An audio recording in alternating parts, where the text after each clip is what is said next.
We will start with Equalization Levy. Now, this Equalization Levy, mandatory 4-mark problem in international taxation. Out of 30 marks, mandatory one thing will be there. Equalization Levy. Let's understand this concept of this Equalization Levy. This Equalization Levy is not forming part of Income Tax Act. First and foremost, it's not forming part of Income Tax Act.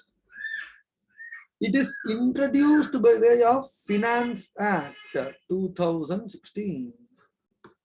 Introduced by way of Finance Act 2016. So it is outside the scope of Income Tax Act, but there are some connected provisions in the Income Tax Act which we are going to discuss. Connected provisions we have got.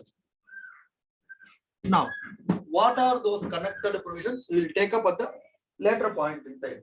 First, let's understand what is this Equalization Levy is all about. We have got two types of Equalization Levy. One is for specified services like online advertisement, digital. The second one is for e-commerce transactions. Now, let's go ahead. Before we talk about it's brought in by way of Finance Act 2016. It is not there in the Income Tax Act. Now, Finance Act 2016. It is applicable. This Equalization Levy is applicable to whole of India, but for the state of Jammu and Kashmir, it is not applicable. I will give an example. Let's say A Limited wants to start a business in India and searches for various kinds of places where he can do advertisement. This advertisement might be done on the print media, in the television, but today print and television are also there. But to attract younger generation, the better advertisement could be in social media. When you see a video, you will see advertisements. Like that, A Limited wants to do an advertisement in Facebook. A Limited wants to do an advertisement in Facebook for the purpose of his business. Let's say for this advertisement, A Limited is going to make a payment of 10 lakh rupees to Facebook, stating that whenever a person sees, let's say this advertisement is relating to some kind of let's say coaching center, let's say CA coaching center. So it says if any person in the range of 20 to 40 sees a particular video, let's flash this advertisement. Like that, A Limited enters into an agreement with Facebook. Now, Facebook receives this 10 lakhs. Where is Facebook? Facebook is in USA. Now, because it is situated in USA, it will not be paying taxes in India. Facebook will not be paying taxes in India. Now, A Limited, when they are making the payment of this 10 lakhs, this is for what? This is in our given example, it's for advertisement. The advertisement will be flashed in the Facebook, social media. It's an online advertisement, a typical case of online advertisement. Now, because it is an online advertisement, Equalization Levy will be applicable. This is the first case of Equalization Levy will be applicable at the rate of 6%. Equalization Levy would be applicable at the rate of 6%. So when A Limited is making a payment to Facebook USA, Facebook will not be paying the taxes in India. So A Limited should deduct 6%. This Equalization Levy, first concept of Equalization Levy is like TDS. Should deduct TDS at the rate of 6%. We'll not call it as TDS, we'll call it as Equalization Levy. equalization levy at the rate of 6%.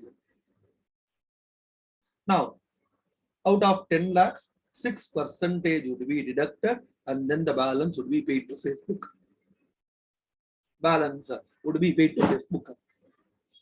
Now, 6% would be 60,000 rupees and the balance 9.4 lakhs would be paid.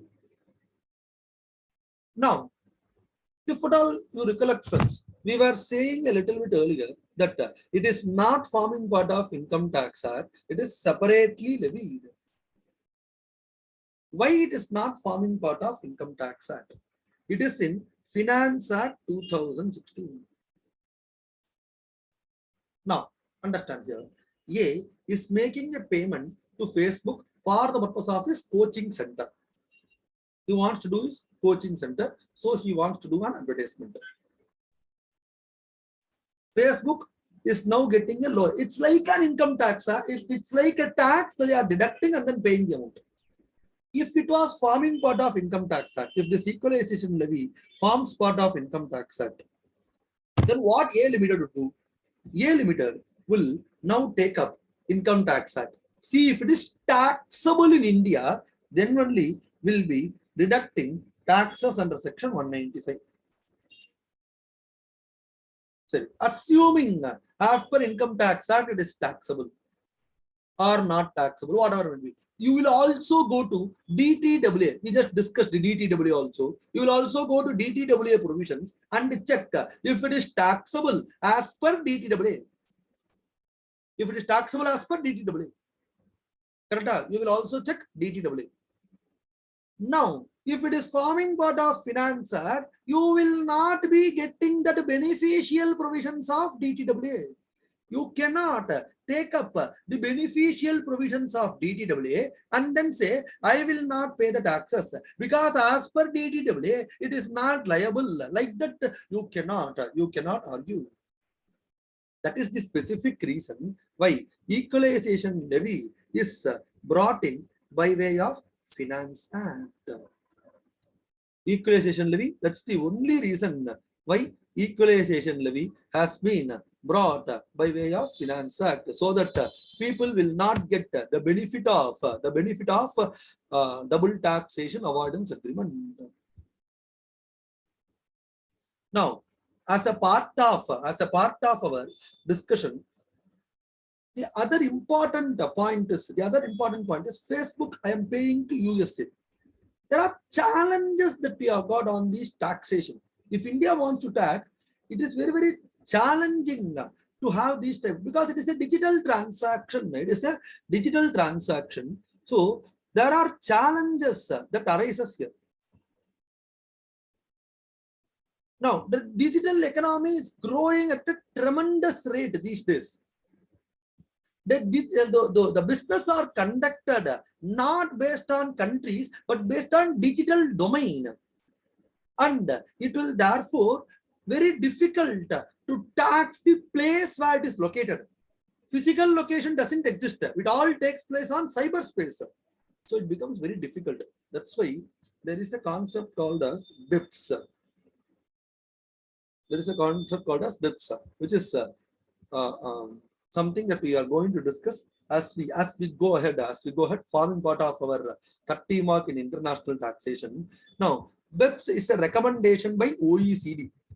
BIPS is a recommendation by OECD. OECD, we have already seen. Meaning of OECD is Organization for Economic Cooperation and Development. Where they have said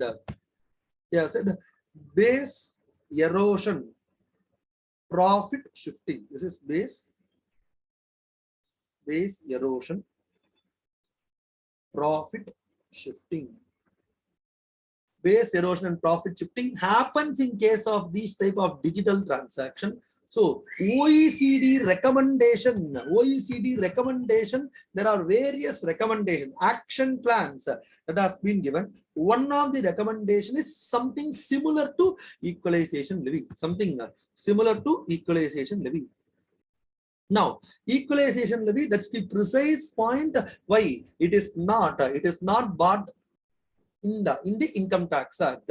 It is to tap the income accruing to foreign companies. To tap the income accruing to foreign companies from India. Now, again, going back to the discussion, income accruing to foreign companies from India. That's the precise, right? It is proposed that the person making the payment, who is making the payment? A Limited is making the payment to the non-resident, for the online advertisement. For the online advertisement, this will be applicable. This will be applicable. Brought in way of Finance Act. Now, let's go ahead. Understand what is this applicability. When do you need to take up all these things? Let's go ahead. Understand in detail all those points. First, this has to be like a tedious. We discussed it. It is like a tedious. Like a tedious. It is not tedious. It is like tedious. You have to deduct that and then make the payment. It has to be withheld. It has to be withheld. When the payment is made to what equalization levy has to be withheld, has to be deducted when the payment is made to non-resident service provider. Non-resident service provider. By whom? If the payment is made to non-resident service provider by a resident who is carrying on business. Who is carrying on business. It has to be deducted by the person who is making the payment, that is resident who is carrying on a business, or one non-resident is making a payment to another non-resident, but the non-resident who is making a payment should have permanent establishment in India. Should have a permanent establishment in India.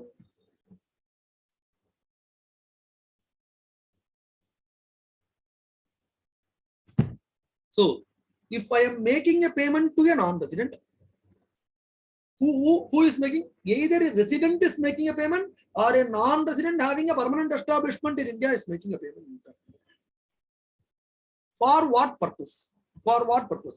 Two items are covered here. Two items are covered here. First, online advertisement. Online advertisement. That is what we were saying. That is what we were saying. I want to advertise in the Facebook for some kind of promotion. For some kind of promotion. Second, any provision for digital advertising space. You give provision for digital advertising space for the purpose of online advertisement. For the purpose of online advertisement. Right now. Then only it would be applicable. Two services are covered. Online advertisement, or you provide any digital advertising space. You provide any digital advertising space. Why are you providing this digital advertising space? Digital advertising space is being provided. Digital advertising space is being provided for the purpose of online advertisement. Digital advertising space means what? Is the area in website which is dedicated to online advertisement. Some space in website. It's a space in website. Like if you open any website, on the right hand side, on the top, on the low, you will see some space which is dedicated to online advertisement. So I provide a space for online advertisement, or let's say, again, going step by step here, so that we understand. A Limited is making a payment to B Inc. For what purpose? B Inc. provides a space whereby I do online advertisement. Provides a space whereby I do online advertisement. For providing space, A Limited is paying to B Inc. Providing space. Or A Limited is making a payment to B Inc. for online advertisement. In your space, I am doing the advertisement. In your space, I am doing the advertisement. Either of these two is covered. Now, so we said that it has to be paid by a resident to a non-resident, or a non-resident having a permanent establishment to a resident. If the payment is in any of these three categories, equalization levy is not required to be deducted. Equalization levy is not required to be deducted. First, we said no, it is paid to non-resident. If this non-resident who is receiving the payment has got a permanent establishment in India, and the services are in relation to this permanent establishment. That is the permanent establishment that does those two services, that is providing space or online. Understand? Let's understand why. Now, we said A Limited is making a payment to Facebook. If A Limited is making a payment to Facebook, if it is has got a permanent establishment in India, it would pay income tax. If it pays income tax, why should I levy equalization levy? Concept of equalization levy came only because you are not paying income tax. So, if you are paying income tax, why should there be equalization levy? Not required. That's the reason why they have said that equalization levy is not required if the non-resident has got permanent establishment and the permanent establishment does that service. Anyway, you will pay tax in India. So, there is no requirement for equalization levy. Second, the amount paid to the non-resident is less than or equal to 1 lakh. If it doesn't exceed 1 lakh, why reason? No. If it is 10,000 into 6% is 600 rupees, nothing. 1 lakh into 6% itself is only 6,000 rupees. So they have fixed a limit of 1 lakh. Like every TDS position has got a limit. No. Here also, equalization levy has got limit. For example, rent 2.4 lakhs. If it doesn't exceed 2.4 lakhs, you are not required. 194J, 30,000 for professional services in the others. Same manner, here, for the equalization levy, if the amount doesn't exceed 1 lakh, you are not required. Then, now A is paying to B Inc. for online advertisement or provision for online advertisement. If this payment is not for my business, the payment for the service is not for business or profession. It is for something else. It's for some personal purpose you are doing. Then equalization levy is not applicable. Again, let's understand. First one is, if you have got a PE, you will anyway pay tax. Therefore, equalization levy is not there. Second, if at all you have got less than 1 lakh, amount will be very low. Therefore, if you don't have business in India, then the expenditure I am paying, I will not claim deduction. If I don't claim deduction, the other party, even if they don't offer a deduction, no problem. That means A is making a payment to Facebook. Let's say 10 lakh rupees. If A is making a payment, this 10 lakh is allowed as expenditure. That means to that extent, A's income gets reduced. A's profits will get reduced. So A is not paying tax on this 10 lakhs. Therefore, the income tax wants the recipient to pay the tax. Income tax wants the recipient. Income tax not there, so equalization levy is brought in. Now, if A is not claiming it as deduction, why A is not claiming it as deduction? For him, no business. But he does online advertisement for some other personal purpose, whatever might be. He does not do any business. So, he would not have claimed as deduction. Because he has not claimed as deduction, why should the other party pay tax on that? So, if the payment is not for the purpose of business or profession, then there is no requirement to deduct the taxes. There is no requirement for deduct taxes, deduct equalization levy. All these things are available in section 165 of Finance Act 2016. Please be careful, friends. Don't say 165 of Income Tax Act. It is 155 of Finance Act 2016. That is, who should pay, when it is not applicable, all those things is given in section 165 of Finance Act.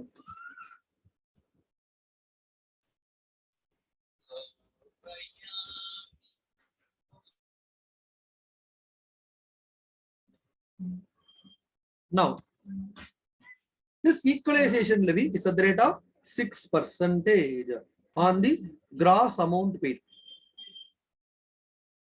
On the gross amount paid. So, if 1 lakh you are paying, there is no requirement.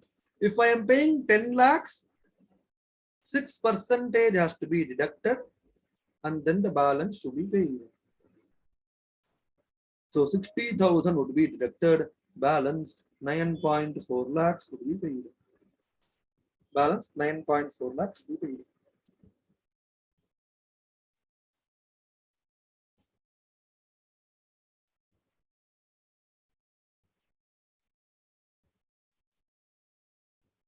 Now, I have deducted this. After deducting, what should be done? It has to be paid to the government. As we keep saying, friends, this is something similar to the concept of TDS. So the person who is deducting cannot retain with him. It has to be paid to the government. Obviously, right? It has to be paid to the government. Now, payment to the government will be given in section 166. Similar to TDS. Similar to TDS. It has to be paid before 7th of the next month. The equalization levy that is deducted has to be paid to the government before 7th of the next month. So for April 21, if it was deducted, it has to be paid by 7th May 2021. If it is deducted for May 2021, 7th June 2021. Like this, it has to be paid.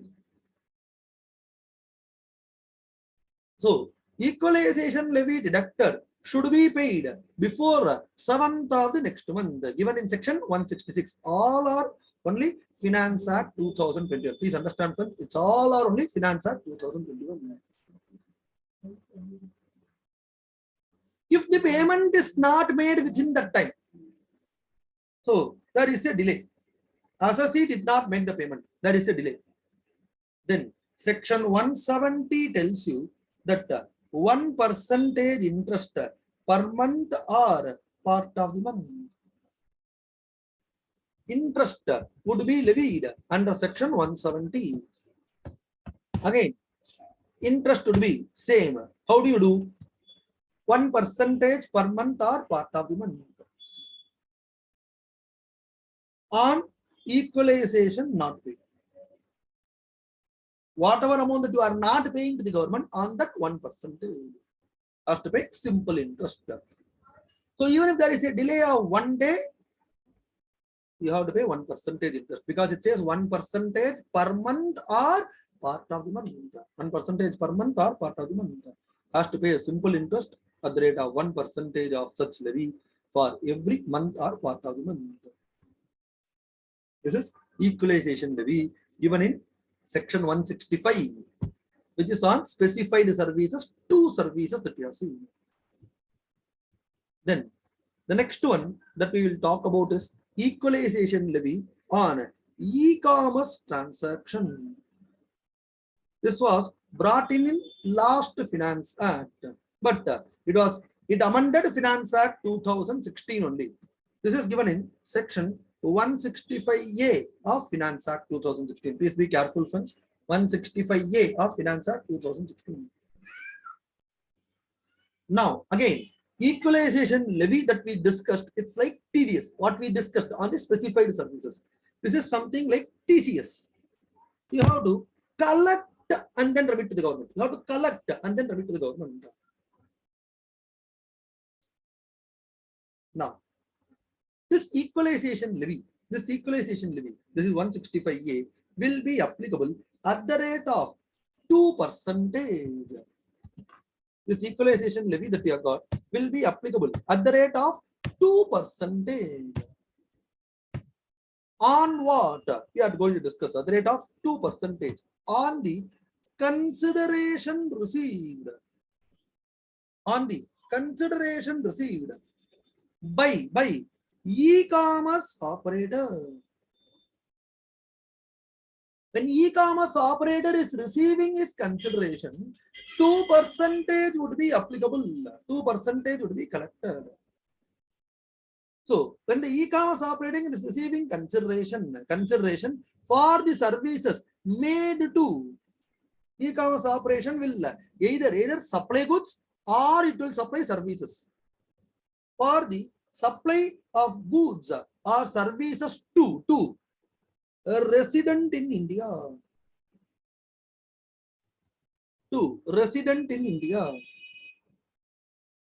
Second, to non-resident in specified circumstances. What are those? We are going to discuss. What is the specified circumstances?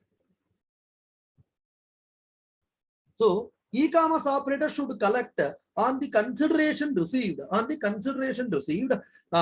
for the supplies made to resident in India, non-resident for the specified services. Third, for any person who buys goods or services from the e-commerce operator by using IP address located in India. IP address na internet protocol address. You will all know. Internet protocol address is located in India. Based on the IP address, you are buying goods or services. You might be a non-resident or resident. No problem. This person might be a resident or non-resident, but avails the goods and services from e-commerce operator using IP address in India.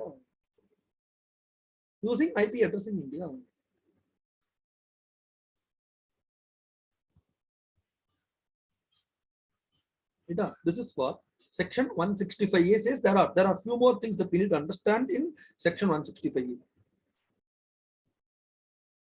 Again, repeating this. This is consideration received. This e-commerce operator again should be a non-resident. E-commerce operator should be a non-resident. So e-commerce operator should collect. E-commerce operator now, who owns or manages any electronic platform based on which you sell goods or services. We have already seen e-commerce operator in the context of 194O.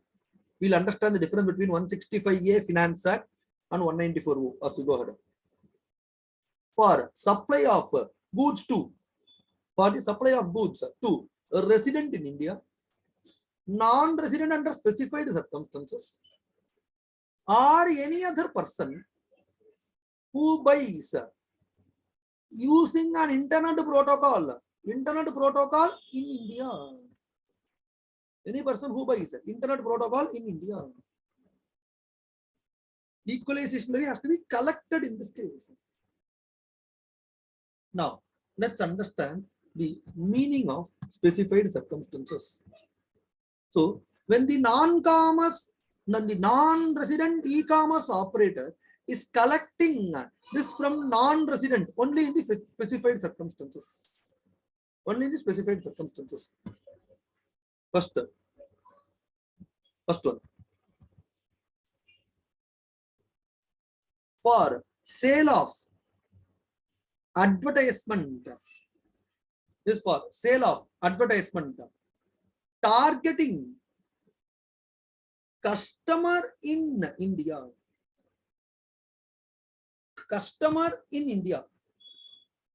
The non-resident.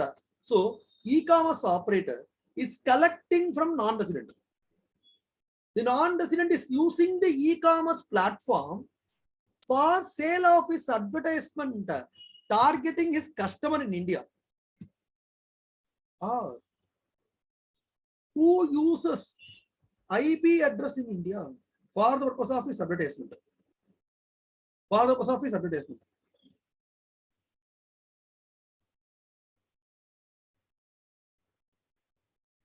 Right up. So, sale of advertisement. The non-resident is using the non-commerce operator for sale of advertisement targeting a customer in India or a customer who accesses the advertisement using IP address in India. Second, sale of data collected, sale of data collected from resident in India. Sale of data collected from resident in India, or the sale of data is collected from a resident in India or from a person who uses IP address in India. Only under these two circumstances, you have to collect TCS. You have to collect, not TCS, equalization levy, similar to the concept of TCS. So, if the e-commerce operator non-resident is receiving consideration for the supply of services to a resident in India, collected. For a non-resident in India, under the specified circumstances, collected. Who buys goods or services using IP address in India, collect at the rate of 2%. At the rate of 2%. Again, this is not applicable in the following 3 circumstances. That is, section 165A that we are talking about is not applicable in the following 3 circumstances. First, if the e-commerce operator has got a permanent establishment in India, is rendering the services from the permanent establishment, has got a permanent establishment in India, and the services are connected to the permanent establishment. Why? Again, permanent establishment will pay the taxes. Because you will pay the taxes, you will not be liable for equalization levy. Same like the earlier one. Second, if the sales of the e-commerce operator is less than 2 crores. Sales of the e-commerce operator that we have got is less than 2 crores. Then there will not be equalization levy. Again, 2 crores into 2% will be very small amount. That's it. The sales of the e-commerce operator for the services facilitated is less than 2 crores. Third, if the equalization for this is already leviable under section 165, then don't collect under 165A. Not required. If equalization is already leviable under section 165A, then this is not required. If it is leviable under section 165, 165A is not required. Now, if at all we go back to this discussion, we said that on the consideration received. Now, let's understand what is the meaning of this consideration received. There is a definition that we have got for the consideration received. This has been amended. So let's understand what is the meaning of this consideration received. This consideration that we have got can be either for goods or for services. Now, this consideration, if it is for goods, it would be included whether or not e-commerce operator owns the goods. We are not bothered whether e-commerce operator owns the goods. Most of the cases, what happens? E-commerce operator may not own the good. He would give it to someone else who will be only owning the goods. So he will recollect our discussion under section 194O, where we were saying that he wanted to buy a laptop from Flipkart. Flipkart does not own laptop. It would be given to X Limited, who will supply laptop. Same manner, sometimes the e-commerce operator, he himself can own the goods. Sometimes he will not own. It will be given to someone else. For example, you can also buy laptop from Dell online. Dell also has got e-commerce platform. Dell owns laptop in that case. Sometimes the e-commerce operator might own, sometimes might not own. Therefore, here it says whether you own the goods or not, it's not a criteria. Whether you own the goods or not is not a criteria. So e-commerce operator owning the goods or not is not a criteria. You might own the goods or you might not own the goods. However, the consideration shall not include the consideration shall not include for consideration of goods which are owned by, if the goods are owned by a resident of India or a non-resident of India who has got permanent establishment.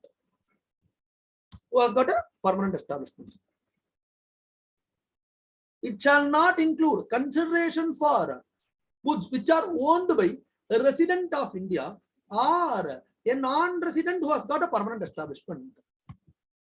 Okay. Let's take an example here. A Limited books something, goods from Amazon US. Logs into Amazon US website. Data. Now, say A Limited is the resident.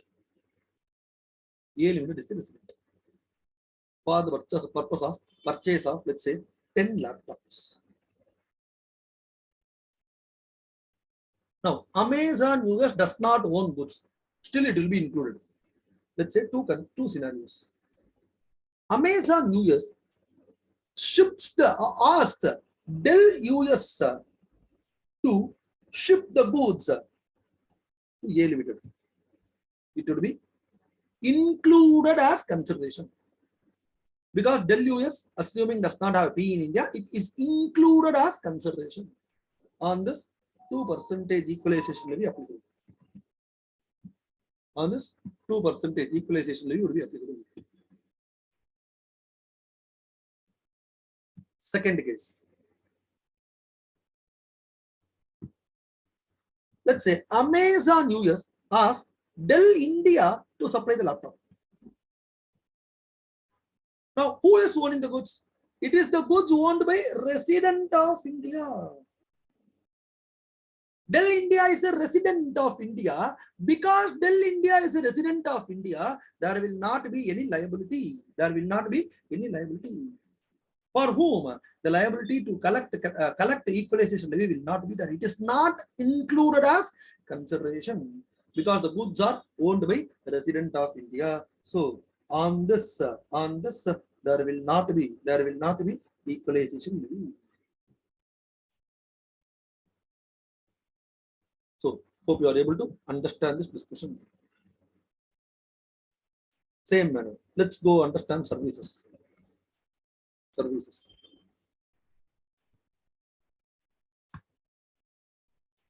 The consideration for services would be included irrespective of whether it is provided by e-commerce operator or not. Whether it is provided by e-commerce operator or by third party. However, if it is provided by a resident of India or a non-resident has a permanent establishment in India and it is provided by that permanent establishment. A non-resident has got a permanent establishment in India and it is provided by that permanent establishment. Anyway, if resident of India is selling the goods or rendering the services, they would be paying income tax in India. Or a non-resident having a permanent establishment sells the goods or renders the services, they will be paying income tax. Therefore, on those items, you will not be liable for equalization levy. 2% you will not be liable for equalization levy. So to summarize this, consideration will include whether or not goods are owned by e-commerce operator or services are rendered by e-commerce operator. Whether it is rendered by e-commerce operator or third party. Goods are owned by e-commerce operator or third party. However, it shall not include. It shall not include. It shall not include if the goods are owned by a resident or permanent establishment of non-resident. If it is owned by a resident or permanent establishment of non-resident, on that you will not collect equalization levy. Similarly, rendered by resident or rendered by permanent establishment of non-resident, not liable.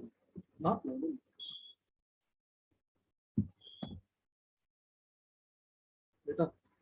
This point you have to understand.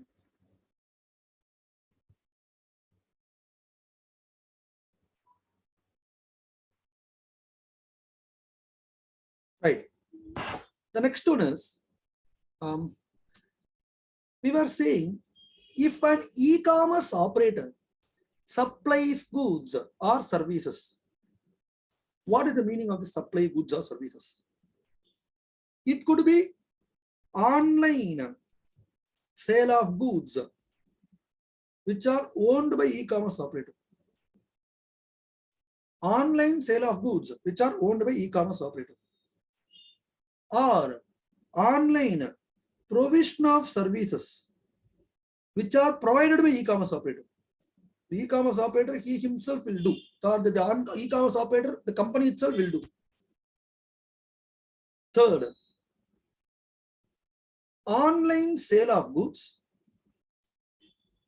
or provision of services only facilitated by e-commerce operator. It is only facilitated. Like in our example of that Amazon that we were saying, friends, it is only facilitated. Who does actually it's done by a third party. A third party, that is Amazon users, will give it to Dell and Dell will supply goods. Typical case of e-commerce.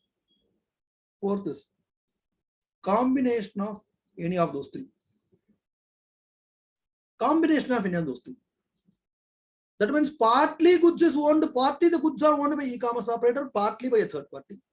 Part of the services are done by e-commerce operator or part of the services are done by someone else. So any combination will also be considered as e-commerce. Any combination will also be considered as e-commerce. So what we need to understand is, therefore, it could be a goods owned by the e-commerce operator. For example, A Limited orders something from Dell US. So Dell US comes and gives it. Dell US directly gives it. Then it is owned by the e-commerce operator. Next is A Limited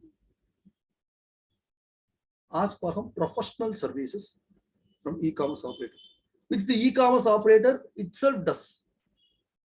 Then again, it would be considered as e-commerce operator service. Now, orders in Amazon, who sends it to Dell and then gives it to A Limited. That example that you are saying, A Limited orders in Amazon, who asks Dell to deliver. This is also considered as e-commerce. So it could be done by the e-commerce himself or facilitated by the e-commerce, the third party does that. Facilitated by the e-commerce, third party does that. In every case, it would be considered as e-commerce supply of services. Now, whatever tax that has been collected under section 165A e-commerce should be paid as given in section 166A. As given in section 166A. Now, 166A tells you quarterly payments, provides for quarterly payments. It is not monthly. While the earlier payments that we had was monthly payments, now the payment that we have got is quarterly payment. It's quarterly payment. So first quarter, it's April to June. It has to be paid by 7th of July. Next quarter, 7th. Beginning of the next quarter, 7th. Next is July to September. It has to be paid by 7th of October. Paid by 7th of October. Then after that would be October to December would have to be paid by 7th of the next month, which is 7th of January, which is 7th of January. For the last quarter that we have got, for the last quarter, which is January to March, it has to be paid by 31st of March. This alone, please be careful. For the fourth quarter, it has to be paid on 31st of March itself. You cannot pay by 7th of April. No, it has to be paid by 31st of March itself.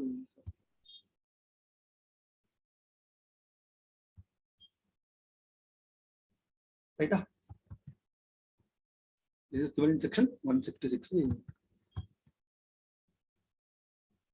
If the payment is not made within the due date, then as we discussed in section 170, same manner, as we discussed in section 170, you have to pay simple interest at the rate of 1% per month or part of the month. 1% per month or part of the month. Simple interest would be applicable at the rate of 1% per month or part of the month. Same manner, whether it is for 165 equalization levy, that is like TDS, deducted equalization levy, or collected equalization levy, interest would be applicable only under section 170 at the rate of 1% per month or part of the month. Right. Now, before we proceed further, let's go ahead and read this that we have got. Equalization levy. It was introduced in India in Jan on 1st July, extends to whole of India. Section 163 of Finance Act, Jammu and Kashmir not applicable. It will be charged on digital services. Withheld, that's why we said withheld, like TDS, at the time of payment to non-resident service provider. If the payment is made by resident carrying business in India or non-resident having PE in India. Services are online advertisement, provision of digital space or facilities of services for the purpose of online advertisement. It is not applicable if the non-resident providing the specified service has permanent establishment and the specified service is connected through permanent establishment, because the PE will pay taxes. Amount of consideration for the specified service does not exceed 1 lakh. The payment is not for PGBP. Because it is not PGBP, I will not claim deduction, so not taxable. Equalization levy is a rate of 6% of the gross amount of consideration to be paid. An Indian company availed online services of Google for its business promotion. Paid is 5 lakhs. 30,000 shall be deducted and Google shall receive 4,70,000. Due date of payment of equalization levy. Equalization levy deducted should be paid before 7th of the next month. Should be paid by every assessee to the credit of the government on or before 7th of the succeeding month. If it is not paid within the due date, simple interest at the rate of 1% of such levy, that is per month or part of the month, shall be levied. Equalization levy at the rate of 2%, this is 165A, would be levied on the amount received by the e-commerce operator from e-commerce supply made by it to a person resident in India or non-resident in some specified circumstances, or to a person who buys goods or services using internet protocol address in India, using the IP address in India, they are purchasing.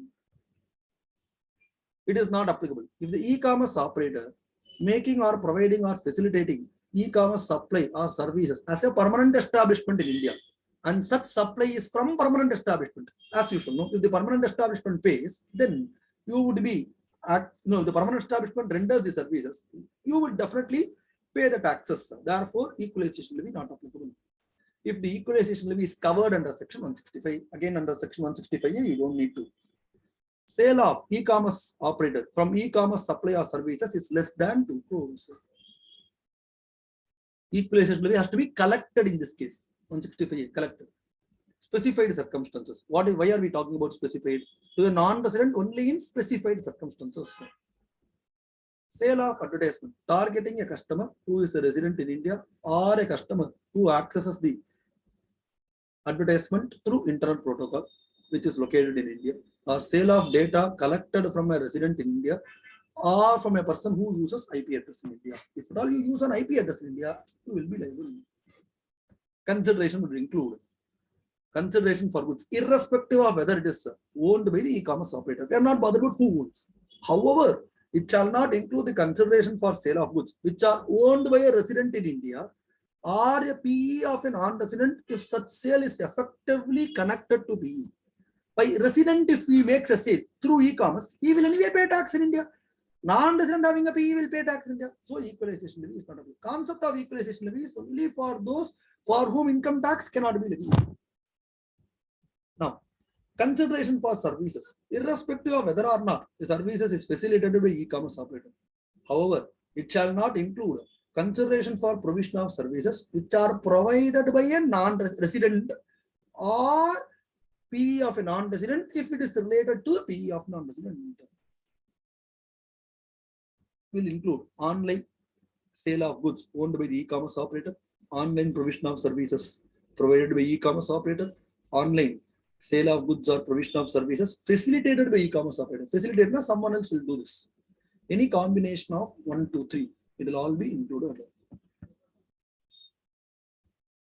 Due date.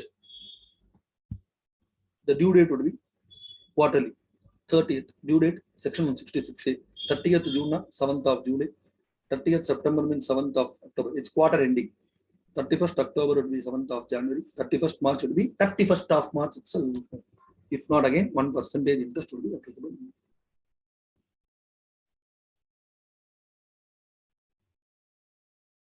Now, moving on to the next part. The e-commerce operator would have collected the taxes, or the assessee, while making the payment for online advertisement, would have deducted. Now, be it the assessee who deducted equalization levy, or the e-commerce operator who collected the equalization levy, should ensure that, like we have got TDS, immediately after you collect TDS or deduct TDS, what you will do? You will pay. Fine. After you pay, you will also have TDS returns. Same manner, here also there is a return that you have got, which has to be filed in form number 1. Which has to be filed in form number 1 on or before 30th June of the next financial year. On or before 30th June of the next financial year. For example, if it was done in 2021-22, let's say assessee has deducted equalization levy at the rate of 6%, then form 1 has to be filed by 30th June 2022. Ensure that 30th June 2022 he has to file form 1. That assessee who has deducted or the e-commerce operator should do this.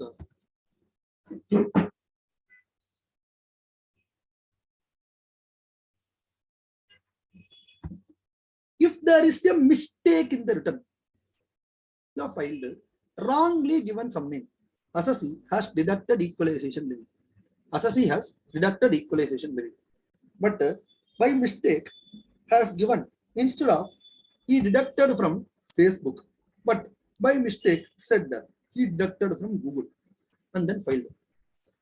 Now, what he has to do? He has to correct that, file a revised return. File a revised return. Or he missed this time of 30th June. Missed this time of 30th June. Then also you can file a belated return. Revised return or belated return. All these returns are given in section 167. Form 1 you have to file before 30th June of the next financial year. It has to be done as per section 167. Belated return or revised return.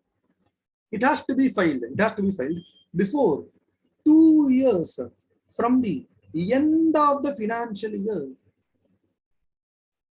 in which the equalization levy was deducted or collected. Let's say it was done in the year 2021-22. Understand, friends? It's all only financial year. No question of assessment here and all, because it is not Income Tax Act. It is not Income Tax Act. 21-22. End of there is what? 31st March 2022. From the 2 years. Therefore, by 31st March 2024, you can file a revised return or a belated return. File a revised return or a belated return.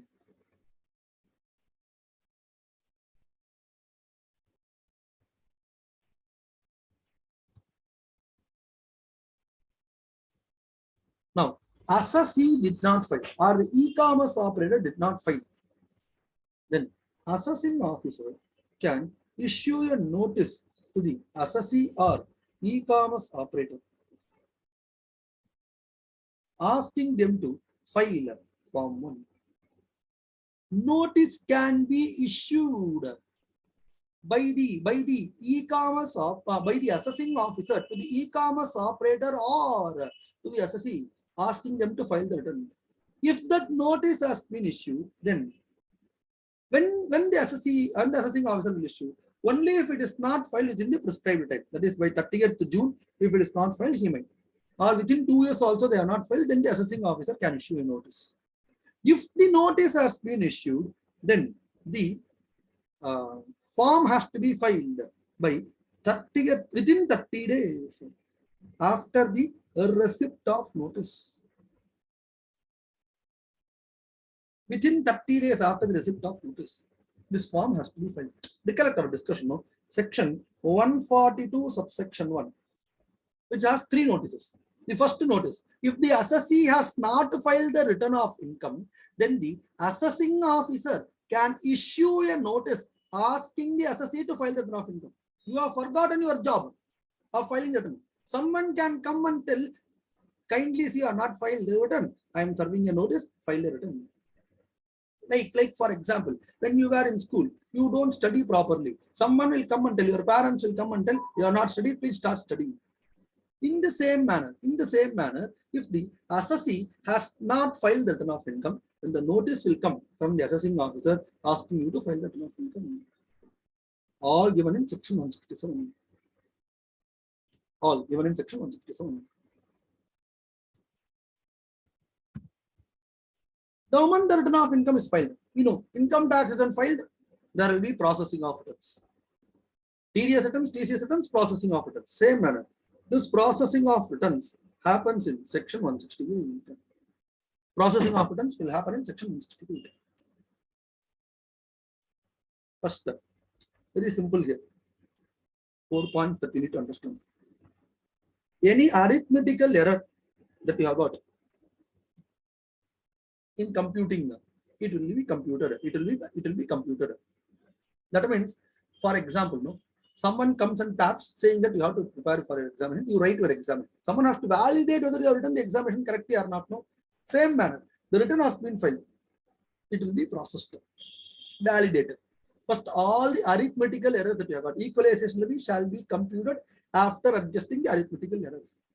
If there is an interest that has to be levied, either on the collection or on the deduction, TDS and the equalization levy can be deducted or collected. So interest will be computed. Then after computing this, what is the sum that is payable will be computed, and then intimation would be sent to the assessee or the e-commerce operator. To the assessee or the e-commerce operator. This intimation, if there is a sum payable or refundable, would be sent in form number 2. Form number 1 is for filing the returns. The return will get processed, and then form number 2 you will get back. Now, what is the time limit for intimation? Same thing like 143(1). Same thing like TCS processing, TDS processing, 200 days, all those things. Same thing, no difference. It is 1 year from the end of the financial year in which Form 1 was filed or revised return was filed. 1 year from the end of the financial year in which the form was filed. Assuming 30th June 2021, I filed my form. The end of the financial year is 31st March 2022. From there 1 year, the intimation has to be sent, which is 31st March 2023. It has to be sent to the assessee who is deducting or to the e-commerce operator who is collecting.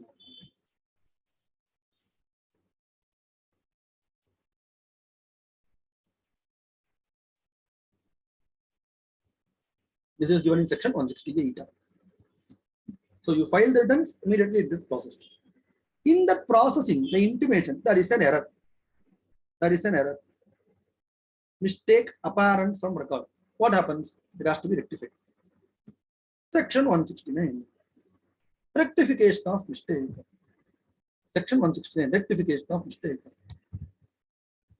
This can be section 169. Rectification can be either a mistake apparent from record only for any intimation under section 168.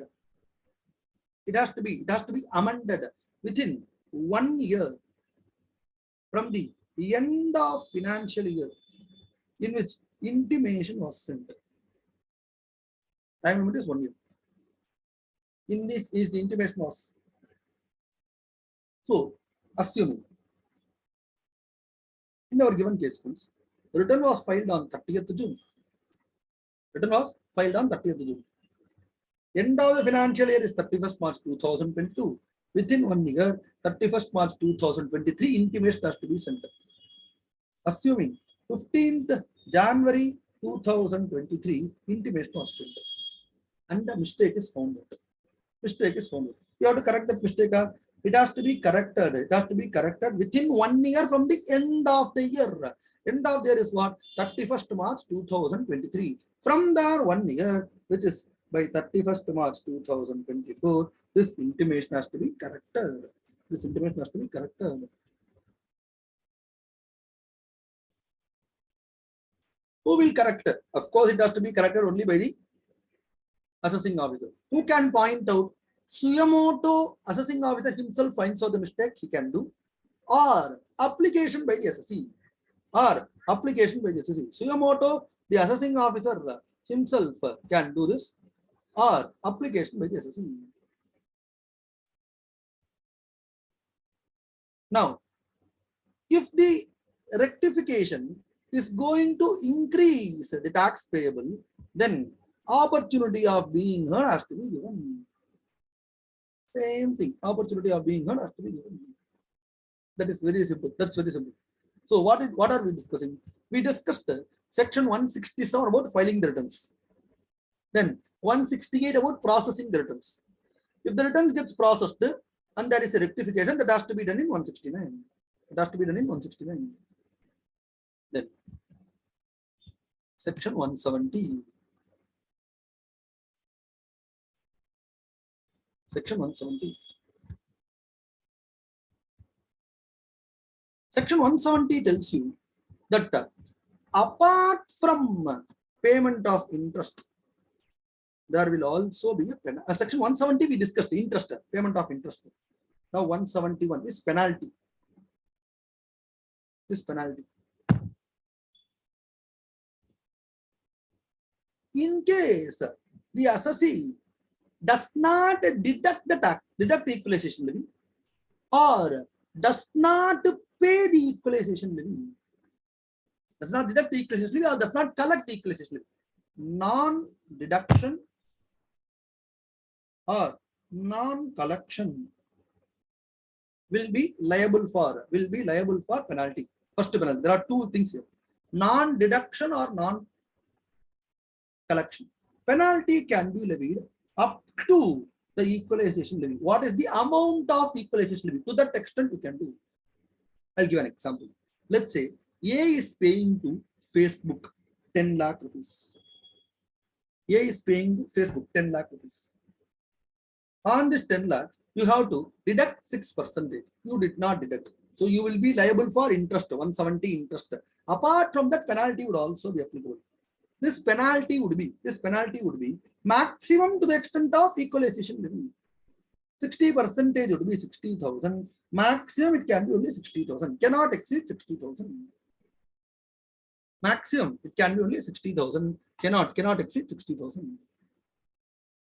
What cannot exceed 60,000? The equalization levy cannot, the penalty under section 171 cannot exceed 60,000. Now, one more. Second, if you don't limit on 7,000 next month, whatever you collected, whatever you deducted, you don't remit by 7,000 next month. You don't remit by 7,000 next month. That is, whatever you deducted under section 165, you don't do it by 7,000 next month. Then you would be liable for 1,000 per day penalty. 171. Penalty under section 171. However, this 1,000 per day, let's say 10 lakhs at the rate of 6%, you have deducted, has got 60 days, 60,000. And you did not remit for 3 months. So 1,000 into 3 months approximately comes to 90 days. So 90,000. Equalization levy itself is only 60,000. For that penalty 90,000. No. This penalty also is 1,000 rupees. This penalty is 1,000 rupees, but also cannot exceed equalization levy. It also cannot exceed equalization levy. Maximum it can be only equalization levy.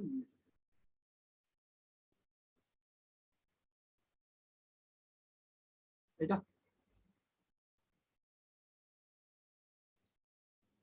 So, section 117 has got 2 penalties. For non-payment or for non-deducting or not collecting, you will have a penalty up to the equalization levy. For not remitting within the 7,000 next month, it is 1,000 per day, maximum to the extent of equalization levy.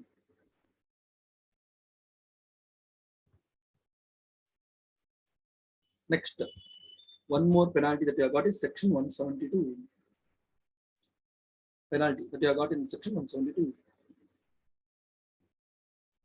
This penalty is for not filing the returns before 30th of June of the next one, or not filing within 30 days. Within 30 days. What?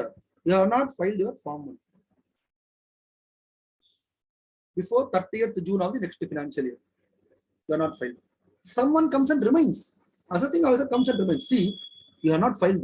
I am giving a notice. Even after that, you are not filing within 30 days. Assessing officer gives a notice. You have to file within 30 days. Even that you are not doing. Then penalty 100 per day would be levied. For failure to file form number 1, penalty would be levied 100 per day under section 172. Under section 172.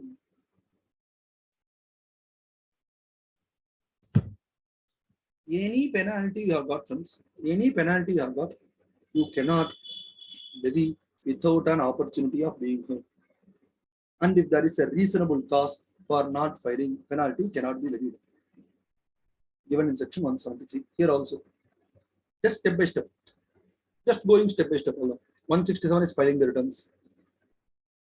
168 is intimation. 169 is rectification. 170 interest. We have just discussed at that point in time itself. 171 is penalty. 172 is another penalty. If at all there is a reasonable opportunity. Let's say, for example, you have not filed the returns. 30th June, you have filed on 5th of July. Let's say the assessee was suffering from COVID. 5 days delay. There is a reasonable cause. So the penalty will not be levied. 100 rupees per day, we saw, no? May not be levied because the assessee was suffering from COVID. Now, the assessee got a penalty notice. Penalty order, in fact. We'll say penalty notice. We'll call it as penalty order. The assessee has got a penalty order stating that you have not paid your taxes properly or you have not filed your returns. Therefore, I am levying a penalty. Like this, penalty order is received. Now, the moment you get a penalty order, you are not satisfied with the penalty order. So what you can do? You can appeal to CITA. Next section, 174. Appeal to CITA. If any person is aggrieved by the order of the assessing officer, appeal to CITA within 30 days. Same time limit, within 30 days from the date of receipt of the order. From the date of receipt of order. The moment you appeal, The provisions of Income Tax Act will be applied for deciding the powers, what has to be done, how the CAT has to dispose. All the provisions of the Income Tax Act will be applicable. Now CATA passes the order. Penalty order, you are not happy. What you will do? Appeal to CATA. CATA passes the order.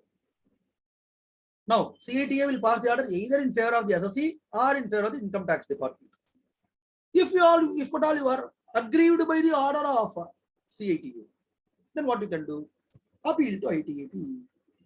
Who can appeal to ITAT? As usual, Income Tax Department or assessee or the e-commerce operator can appeal. Whoever is not satisfied with the order of CATA can appeal to ITAT within 60 days from the date of receipt of this order. From the date of receipt of this order, within 60 days, you can appeal to ITAT. ITAT also, Income Tax Act is applicable. ITAT also, Income Tax Act is applicable. ITAT is given in section 175. Appeal to ITAT is given in section 175.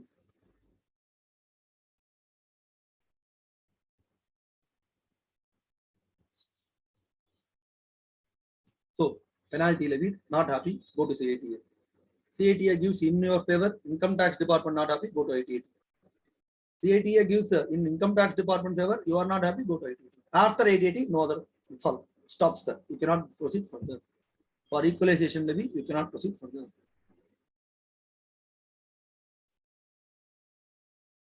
Now, last section in Equalization Levy is 176. It says, we said, if you don't pay the taxes, you will be liable for interest, 170 interest. If you don't pay your taxes properly, you might also be liable for penalty under section 171. You don't file your returns properly, you will be liable for penalty under section 172. Now you have filed your returns. But this return that you have filed is not correct, incorrect, false. You know it is a false statement, still you are doing that. You know it's a false statement, you know it's not true, still you are filing. Then section 176, you would be liable for prosecution, arrest, punishable with a term up to 3 years. Furnishing false returns. If at all you have made a mistake, you can rectify. False return is different from error. For example, you have passed an entry in the books of accounts. Entry that you have passed is salary account data to salary paid. It was 10,000 salary. By mistake, you have passed as 1 lakh. This is an error. You can rectify. You know it is 10,000. By intentionally you are doing something similar to fraud. So, it is punishable with a term up to 3 years. Punishable with a term up to 3 years. However, to do this, prior approval of Chief Commissioner of Income Tax is required before instituting prosecution against any person. Prior approval of Chief Commissioner of Income Tax is required.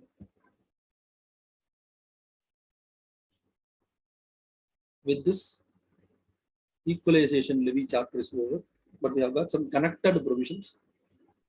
We will talk about the connected provisions, but as usual, we will read the relevant part of our material so that we get a better grip of the subject. Filing of returns. Time limit for furnishing Form 1 is on or before 30th June of the next financial year. Belated or revised. Belated return or revision has to be filed before 2 years from the end of the financial year in which the specified service or e-commerce service was provided.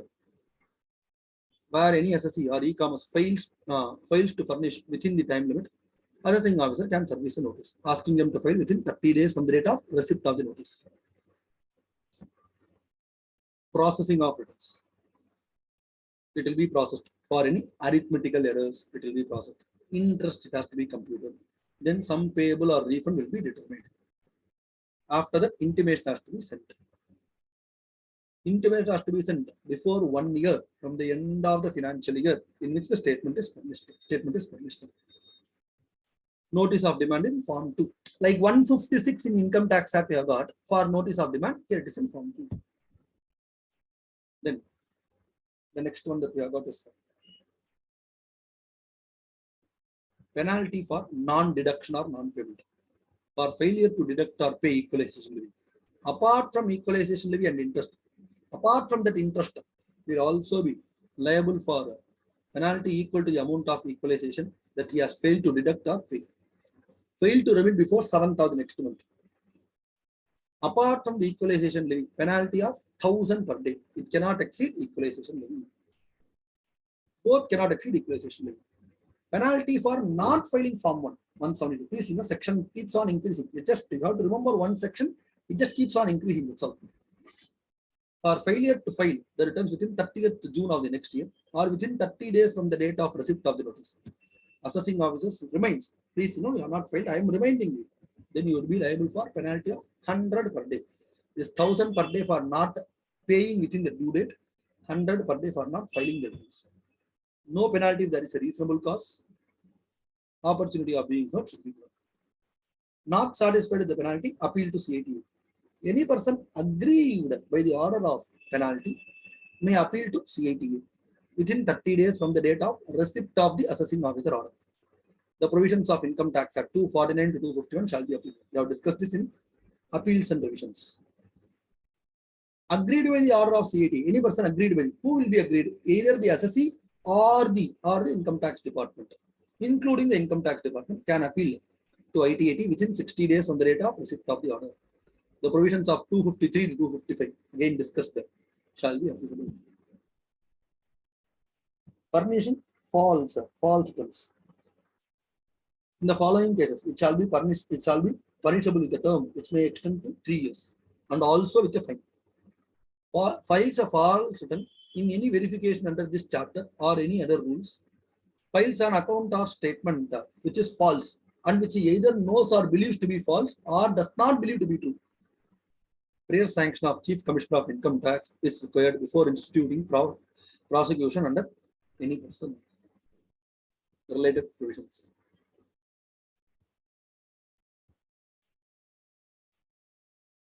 Now, let's understand the relevant provisions that we have got. First, section 10, subsection 50.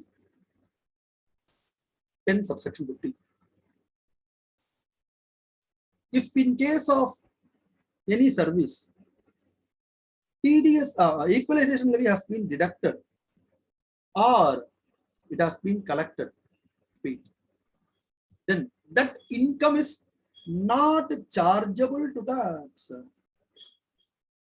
That income is not chargeable to tax. It is completely exempt from levy of Income Tax Act. It is not chargeable to tax. You cannot tax it. So, even double taxation should not be there also.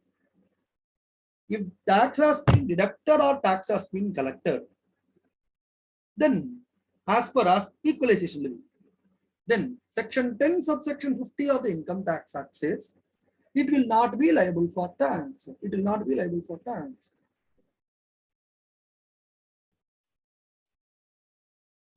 In case it is liable for equalization levy, but they have not done, then 1050 will not be applicable.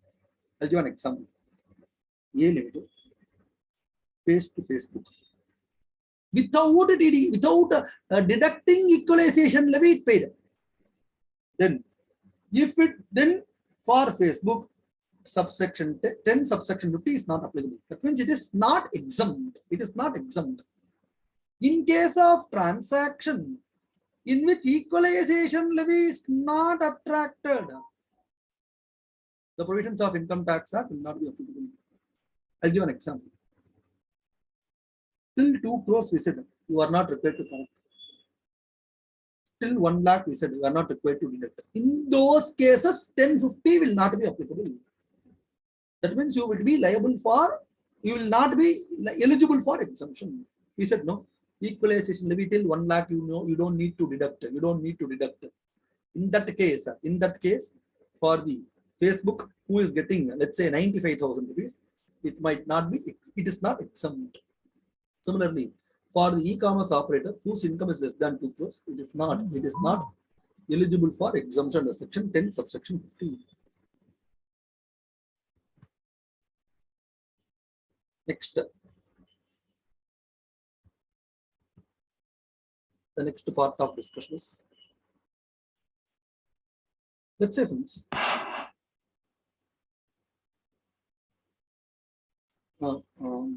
that is a payment that I am making to for an online advertisement, which is in the nature of fees for technical services. He provides some space which is in the nature of royalty.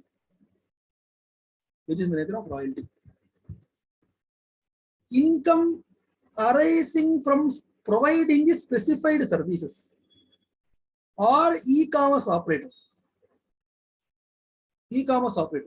would not include any income. That is, equalization levy will not be applicable. If it is in the nature of royalty or fees for technical services. If it is in the nature of royalty or fees for technical services, either it is royalty as per Income Tax Act or royalty as per DTW, then equalization levy is not applicable. Correspondingly, the exemption under section 10 subsection 50 is not there. That means it would be taxable as per section 115A because it is royalty or fees for technical services, because it is for a non-resident, so it would be taxable as per 115A. Already discussed 115A. If the income from specified services covered under section 165 of the Finance Act 2016 or 165A of the Finance Act 2016 is in the nature of royalty or fees for technical services, then equalization levy is not applicable. If equalization levy is not applicable, then section 10 subsection 50 exemption is not there. Therefore, it would be taxable. Therefore, this particular case, it would be taxable.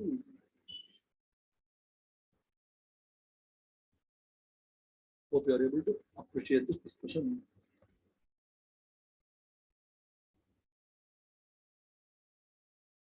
Next, A Limited pays 10 lakhs to Facebook. A Limited pays 10 lakhs to Facebook. On that, 6% tax has to be deducted. If A Limited does not tax, 6% equalization levy has to be deducted. If A Limited does not deduct the 6% equalization, then under section 40, subsection A, subclass 1B, the expenses, this online advertisement will not be allowed as deduction. If payment is made without deducting TDS or after deducting, without deducting equalization levy, again I will repeat, if the payment is made without deducting equalization levy or after deducting equalization levy, it has not been paid to the government. Before due date of filing the return of income, then the expenses will not be allowed as deduction. That expenditure that we have got will not be allowed as deduction. So, two things. You have to deduct equalization levy and pay before the due date of filing the return of income. If you don't deduct, then it will not be allowed as deduction.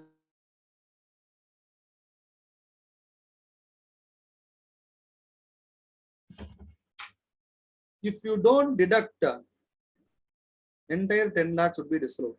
If you don't pay, again 10 lakhs would be disallowed. Entire expenditure would be disallowed. Not 30%. Entire expenditure would be disallowed. If it is for a resident, only 30%. 40 has got no 40A1, 40A1A, 40A1B. Like this we have got. This we did not discuss in PGBP because you will not be aware. Therefore, we are discussing. Examples, whatever we discussed there, same thing would be applicable. Examples. In the subsequent year, you have, it would be allowed as deduction whenever it is deducted and paid.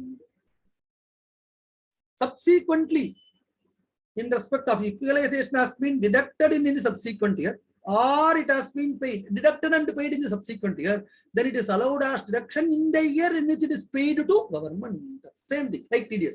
Like whatever we saw in section 40A, payments to non-resident. Same thing is applicable. If you don't deduct TDS, whatever happens, same manner. If you don't deduct equalization levy, same thing. So examples, go to the PGBP where we had a very detailed discussion, same thing.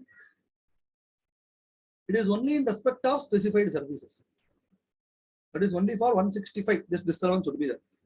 If you don't collect, there is no expenditure at all. No. For e-commerce operator, if you don't collect, for the e-commerce operator, it's only an income. If you don't collect, I cannot say expenditure would be disallowed. So 40 subsection A, subclass 1B is applicable only for equalization levy covered under section 165. Covered under section 165.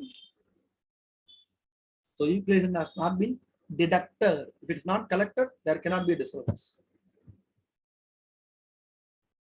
Right? We will stop here for the day. There are connected provisions. We have got one more connected provision, which is 194O. Then we have got 2-3 examples to understand it.